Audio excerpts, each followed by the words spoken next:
my name's Murph and welcome to Dolphin Watch TV. Today we're going to be talking about how we interact in the water with the beautiful Burrunan dolphins.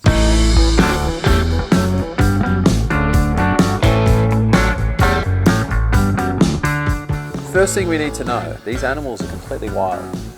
There's no feeding, there's no training, there's no trapping. So any interaction you have is completely on their terms.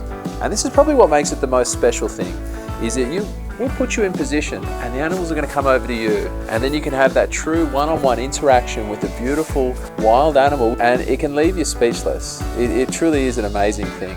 But there are some right ways to do it, and there are some definite ways that you would try to avoid. So the first thing you need to know, there are restrictions around how we interact with these animals in the water. The reason being, they are listed as a threatened species. The last official count recorded only 165 of these animals anywhere in the world.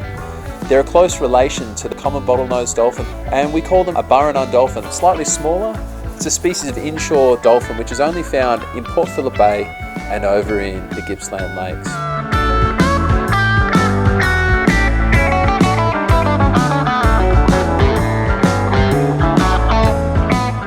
First thing we're looking for though, if we do find a pod of dolphins out on the water, we make sure that there aren't any calves, so no babies present. How we tell a calf over a sub-adult or a juvenile, we always measure the dolphin based on its length. So if the animal is less than a half a body length, that animal will be deemed to be a calf. Chances are it's still suckling milk from its mother, and there is absolutely no way we'd ever get in the water and interact.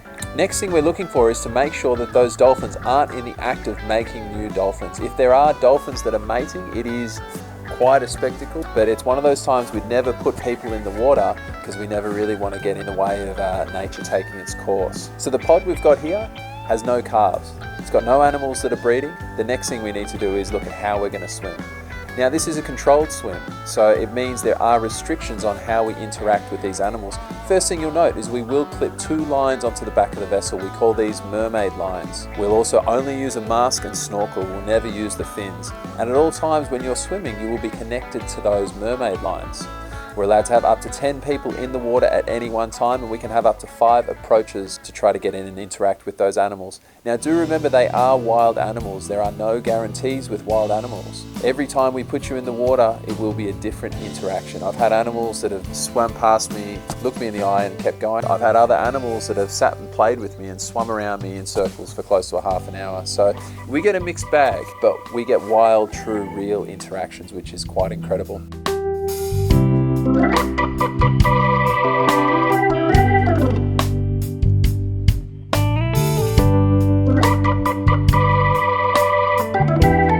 The rules when you are in the water: never let go of those ropes, never reach out and touch the animals. If you do touch the animal, you may risk getting it sick. The animal's body is coated by a mucous membrane. If you touch their skin, you may remove part of that membrane, leaving them susceptible to bacterial infection. So please, no touching, no letting go of the ropes. So some of the things that you need to think about, these are wild animals. Now if you sneak up and jump into a wild animal's path, there's a very good chance you're going to scare it off. So the best way to get into the water when we're about to swim with the dolphins is to slide in quickly but very quietly. You want to be stealthy on your approach into the water.